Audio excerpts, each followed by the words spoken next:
Hi guys, আসসালামু আলাইকুম। সবাই কেমন আছো? অবশ্যই কমেন্ট করে জানাবে। তো আজকে আমি নিয়ে আসলাম লুটুস, মাছালা লুটুস রান্না করে সবাইকে দেখাবো। তো কিভাবে আমি মাছালা লুটুস রান্না করেছি তোমাদের সঙ্গে শেয়ার করব। তো প্রথমেই লুটুসটি একটি পাত্রে বসাই দিয়ে যখন পানিটা একটু গরম হবে লুটুসটি দেব। তারপর যখন হালকা সিদ্ধ হয়ে আসবে নাড়াচাড়া করব।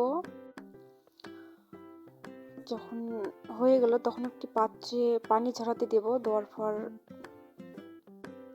একটু নাড়াচাড়া করবো যে পানিটা ঝরে গেছে কিনা। তো তারপরে দেখতে পাচ্ছ একটি পাত্রে আমি তেল দিলাম। তেল দেওয়ার পর কিছু পেঁয়াজ কুচি কাটছিলাম সেটা দিয়ে দিলাম।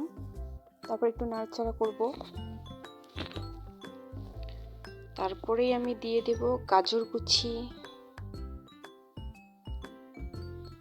তারপর নাড়াচাড়া করব।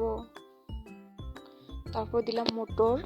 আপনারা না দিলে স্কিপ করতে পারেন, কারণ লুটুসে মটর খেতে আমার ভালো লাগে তাই আমি দিলাম। তো তারপরে টমেটো দেব, লবণ একটু উপরে ছিটাই দেব যাতে ভালোভাবে ভিতরে ঢোকে আর সবজিটা একটু সিদ্ধ হয়ে যায়। তো দেখতেই পারছো টমেটো দিলাম, তারপর মরিচ কুচি দিলাম, দিয়ে নাড়াচাড়া করতেছি। তারপর যে দুটো ডিম ভেঙে রাখছিলাম সেই ডিম দুটো দিতেছি, দিয়ে ভালোভাবে নাড়াচাড়া করব যাতে সবজিটার সঙ্গে একটু ম্যাচিং হয়ে যায়।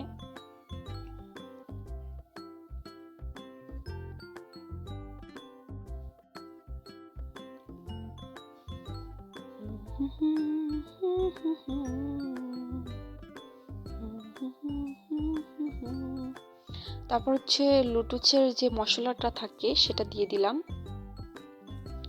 কারণ লুটুসের মশলা ছাড়া অন্য কিছু দিলে কিন্তু ভালো লাগবে না। তারপর মরিচের একটু গুঁড়া দিলাম যাতে রংটা একটু ভালো লাগে। তারপর টমেটো সস দিলাম, কারণ মরিচের গুঁড়া টমেটো সস যদি দেই তাহলে কালারটা লাল লাল হয়, ভীষণ ভালো লাগে। তো তারপর দিয়ে দিলাম আমার লুটুস। তারপর একটু ভালোভাবে নাড়াচাড়া করতেছি, দেখতেই পারছো কেমন হয়েছে। তো এই হয়ে গেল আমার মাছালা লুটুস। তো তারপর আমি একটু উপরে ধনেপাতা দিয়ে দেব। আপনারা আসলে এটাও স্কিপ করতে পারেন, কারণ আমার লুটুসে ধনেপাতা দিলে ভালো লাগে। বলতে কি আমি সব কিছুতে ধনেপাতা একটু দেই, ব্যাস এতটুকুই তাই দিলাম। দেখতেই পারছো ফুল লুক আমার ম্যাগি লুটুসের। কি জিভে জল আসতেছে? অবশ্যই কমেন্ট করে জানাবে। নতুন নতুন ব্লগের জন্য, নতুন নতুন রেসিপির জন্য অবশ্যই আমি তোমাদের রিকোয়েস্টে তৈরি করে জানাবো।